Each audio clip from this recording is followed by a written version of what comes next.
in the skilled American workers who serve as the industrial muscle behind our warriors. You're a war criminal. You should be arrested. What you're doing is despicable. The American people do not want to go to this war.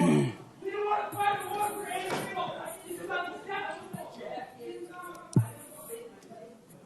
Further interruptions of our hearing will be treated in like manner. We appreciate the First Amendment rights of Americans to express themselves, but disruption of this hearing will not be tolerated. We live in the most dangerous security environment since World War II. Every uniformed officer who has come before this committee has agreed with that statement. First and foremost, we're locked in a competition with Xi Jinping and the Chinese Communist Party.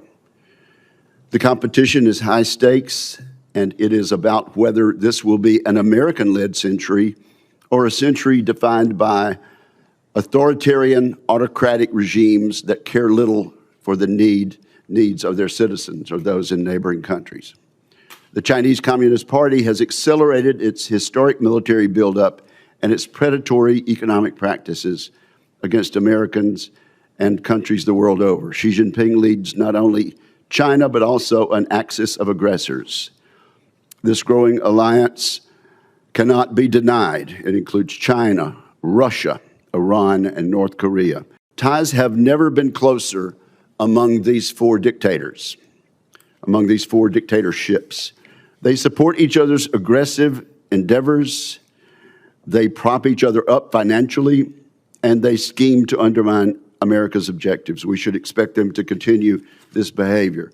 Chairman, Ranking Member Reid, Senators, thank you for the opportunity to testify in support of President Trump. And every officer knows they are duty-bound to give their best professional advice, even if it is not what their superiors want to hear.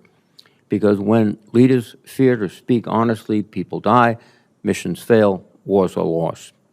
The American people's trust in our military took 250 years to build. You are dismantling it in a fraction of that time. And trust, once long, can take generations to rebuild. Mr. Secretary, today I hope you'll take a step forward toward rebuilding the trust that has been lost.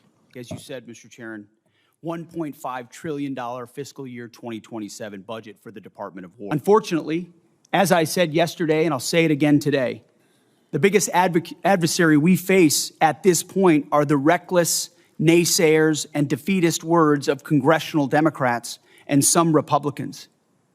Defeatists from the cheap seats who 2 months in seek to undermine the incredible efforts that have been undertaken and the historic nature of taking on a 47-year threat. My duty is to ensure our civilian leadership has a comprehensive range of military options and the associated risks required to make the nation's hardest and most complex decisions.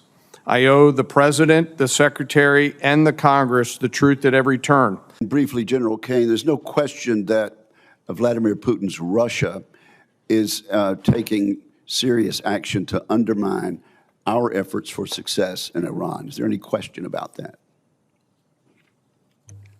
Senator, I think there's actions and activities that are mindful of the hearing room we're in, but there's definitely some action there.